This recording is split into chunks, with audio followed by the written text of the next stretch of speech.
माता दी दोस्तों, कैसे हो आप सब ये बताने के लिए कमेंट बॉक्स में जा कर के जय माता दी। यह श्रावण का पवित्र महीना चल रहा है तो हर हर महादेव, ओम नमः शिवाय या श्री शिवाय नमस्तुभ्यम। जो आप सबको सरल लगे, मन में आए, जो आप बोलना चाहो वो कमेंट बॉक्स में जा कर के बोल सकते हो।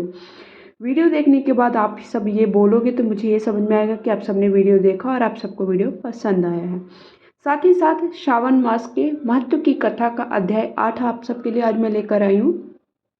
इसके पहले कि 1 से 7 तक के अध्याय मैंने पहले ही वीडियो उसके शेयर कर दिए हैं। आप सब ने नहीं देखे हैं तो प्लीज़ आप सब ज़रूर देखें। पहले 1 से 7 तक के अध्याय ही सुनना पढ़ना है, उसके बाद ही हमें 8वां अध्याय पढ़ना है या सुनना है। और जब भी आप अध्याय पढ़ रहे हो तो हाथ में थोड़ा सा अक्षत या पुष्प ले लीजिए और उसके बाद अध्याय सुनिए। और साथ ही साथ आप सबको अध्याय अधूरा नहीं सुनना है, क्योंकि अधूरा ज्ञान कभी किसी के लिए सही नहीं होता। तो चलिए मैं शुरू करती हूँ। बोलिए हर हर महादेव। ईश्वर ने कहा, सनत कुमार, आपसे पाप को नाश करने वाला बुद्ध तथा बृहस्पति व्रत को कहूँगा, जिसे श्रद्धा के साथ करके प्राणी उत्तम सिद्धि प्राप्त करता है। ब्रह्मा ने चंद्र को ब्राह्मणों के राज्य क्षण पर अभिषिक्त किया। किसी काल में चंद्रमा ने श्री बृहस्पति की तारा नाम वाली पत्नी को देखा। वह रूप यौवन संपन्न लावण्य मध्य गर्भित देख उसके रूप पर मोहित हो काम बाण के वश में हो गया। अपने घर में रख चंद्रमा ने गुरुपत्नी को बल से उपभोग किया। इस प्रकार बहुत काल बीत जाने पर उसे एक पुत्र हुआ। वह विद्वान, रूपशाली, सर्व लक्षणों से युक्त बुद्ध नाम से प्रसिद्ध। बृहस्पति अपनी स्त्री को खोजते हुए चंद्रमा के घर में गए। चंद्रमा ने कहा, मेरी पत्नी दे दो। गुरु की स्त्री के साथ तुमने कैसे गमन किया?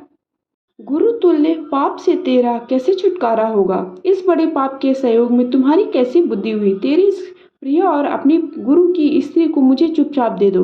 प्रायश्चित को एकांत में करके पाप से रहित हो जाओ। यदि ऐसा न करोगे तो इंद्र सभा में तेरे इस पाप को कहूँगा। बृहस्पति के यूं कहने पर भी कलंकित चंद्रमा ने गुरु पत्नी तारा को नहीं लौटाया। तो देव सभा में जाकर बृहस्पति ने इस वार्ता को कहा कि मेरी पत्नी को चंद्रमा ने ग्रहण कर लिया और वह मांगने पर भी मेरी पत्नी नहीं देता है। हे आप देवराज हैं, आप मेरी पत्नी की को आज्ञा से दिला दें, अन्यथा चंद्रमाकृत पाप आपको होगा। इसमें संशय नहीं है, क्योंकि राज्य का पाप शास्त्र के निर्णय से राजा को ही भोगना पड़ता है। दुर्बल का बल राजा है, यह पुराण में कहा गया है। गुरु की वार्ता सुनकर इंद्र ने चंद्रमा को बुलवाया। क्रोध से आज्ञा दी कि हे चंद्र, गुरु बृहस्पति की पत्नी को दे दो। अन्य की पत्नी के संग गमन करना पाप कहा गया है, गुरु पत्नी के संग गमन तो महापाप कहा है। अतः हे चंद्रमा, गुरु की भार्या को बिना विचारे ही लौटा दो। इंद्र की वाणी को सुन निशापति ने कहा, आपकी आज्ञा से भार्या को तो देता हूँ, पर पुत्र को ना दूंगा। यह मेरे से उत्पन्न है, मेरे वैभव से संपन्न है। इस बात पर बृहस्पति ने कहा कि यह पुत्र मेरे से उत्पन्न है। इसमें देवतागण को संशय उत्पन्न हो गया। देवताओं ने यह विचारा करके शरीर से पुत्र पैदा हुआ है। इस वार्ता को माता जानती है। देवताओं ने बृहस्पति की पत्नी तारा से पूछा, किसके द्वारा गर्भ है? हे कल्याणी, सत्य कहना, तुम मिथ्यावाणी मत कहना। लज्जा से संपन्न तारा ने कहा, चंद्र का औरस और बृहस्पति का क्षेत्रज पुत्र है। आप लोग जिसे सुयोग्य जाने उसे दे दो। ऐसी वाणी सुन देवताओं ने सास से विचार कर उस बुद्ध लड़के को चंद्रमा को दिया। इससे गुरु को खिन्न देवों ने दोनों को वर दिया। चंद्रमा से कहा कि हे चंद्र, तुम घर जाओ, यह पुत्र तुम्हारा है। चंद्रमा तथा बृहस्पति पुत्र का यह ग्रह होगा। हे सुराचार्य, और भी शुभ वर को ग्रहण करो। जो मेधावी दोनों का मिलकर एक साथ व्रत करेगा उसे सब सिद्धि होगी। यह सत्य है, इसमें संशय नहीं है। शंकर के प्रिय श्रावण महीने के प्राप्त होने पर बुध और गुरुवार के दिन जो अर्चन करेंगे, नैवेद्य दही भात दे दोनों मूर्ति लिखना। स्थान भेद से फल भेद होता है। जो मूर्ति को झूले पर लिखकर अर्चन करता है वह दीर्घायु तथा संपूर्ण गुणों से युक्त पुत्र प्राप्त करता है। जो प्राणी खजाने में मूर्ति लिखकर यदि अर्चन करेगा तो उसके खजाने की वृद्धि होगी, उसका क्षय नहीं होगा। पाकशाला में लिखकर अर्चन करने से पाक वृद्धि और देवागार में लिखकर अर्चन करने से देव की दया होती है। शयन ग्रह में लिखकर अर्चन करने से स्त्री का वियोग कभी नहीं होता है। धान्य ग्रह में लिखकर अर्चन करने से धान्य की वृद्धि हो जाती है।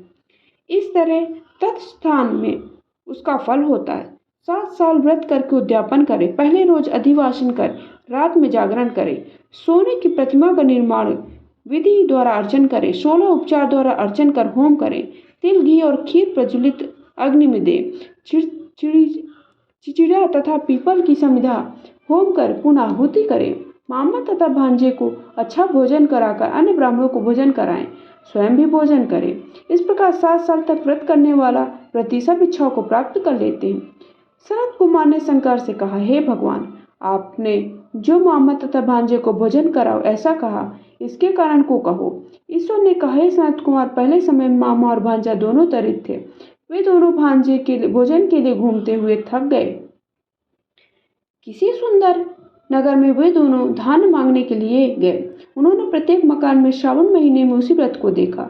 हर एक बार के उस व्रत को करते हुए देखा, पर बुद्ध और गुरु को कहीं व्रत नहीं देखा। उस समय उन लोगों ने बहुत काल तक आपस में विचारा कि जब सब जगह सूर्य और अन्य वारों का व्रत देखा जा रहा है, पर बुध और गुरुवार का व्रत देखने में कहीं नहीं आया। अतः हम दोनों बुध और गुरु व्रत करें, क्योंकि किसी ने इस व्रत को नहीं किया। अतः यह अनुशिष्ट व्रत है, इसे सादर करें। व्रत विधान न जानने से फिर दोनों संशय उत्पन्न हो गए। तब उसी रात उन दोनों को स्वप्न विधि ज्ञात हुई। स्वप्न से ज्ञात विधि द्वारा व्रत को दोनों ने किया तथा बड़ी विपत्ति प्राप्त की, बड़ी संपत्ति प्राप्त की। वह ऐश्वर्य दिनों दिन बढ़ता नजर आने लगा। इस प्रकार 7 साल तक व्रत कर वे पुत्र पौत्र आदि से संपन्न हो गए। प्रत्यक्ष को बुद्ध तथा गुरु ने उन दोनों को वर दिया कि आप लोगों ने हमारे व्रत का सुविचार किया, अतः आज से इस सुव्रत को जो भी करेगा वह निश्चय मामा और तथा भांजे को भोजन करवाएगा। तो इस तरह से मैंने श्रावण मास के महत्व की कथा अध्याय आप सबके सामने कह सुनाई है।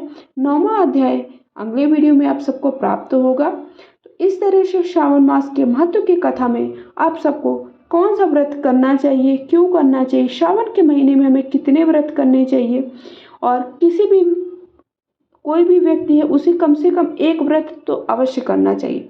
श्रावण के महीने में ऐसा नहीं है कि खाली रहो, मतलब कोई ना कोई व्रत अवश्य करना चाहिए। व्रत के क्या नियम है, किस दिन कौन सा व्रत है, ये सारी जानकारी मैं इस वीडियो में आप सबके लिए लेकर आती हूँ। अगर आप सबको जानकारी पसंद आए, वीडियो पसंद आए तो लाइक ज़रूर करिएगा, चैनल को सब्सक्राइब करके बेल आइकन को जरूर दबाइएगा। साथ ही साथ आप मुझे इंस्टा पे फॉलो कर सकते हैं। इंस्टा की आईडी है रश्मि द स्टाइलिस्ट से है, मेरे चैनल के नाम से ही है। तो इस तरह से आप सबके सामने मैंने ये जो कथा है वह कह सुनाई है। बोलिए हर हर महादेव।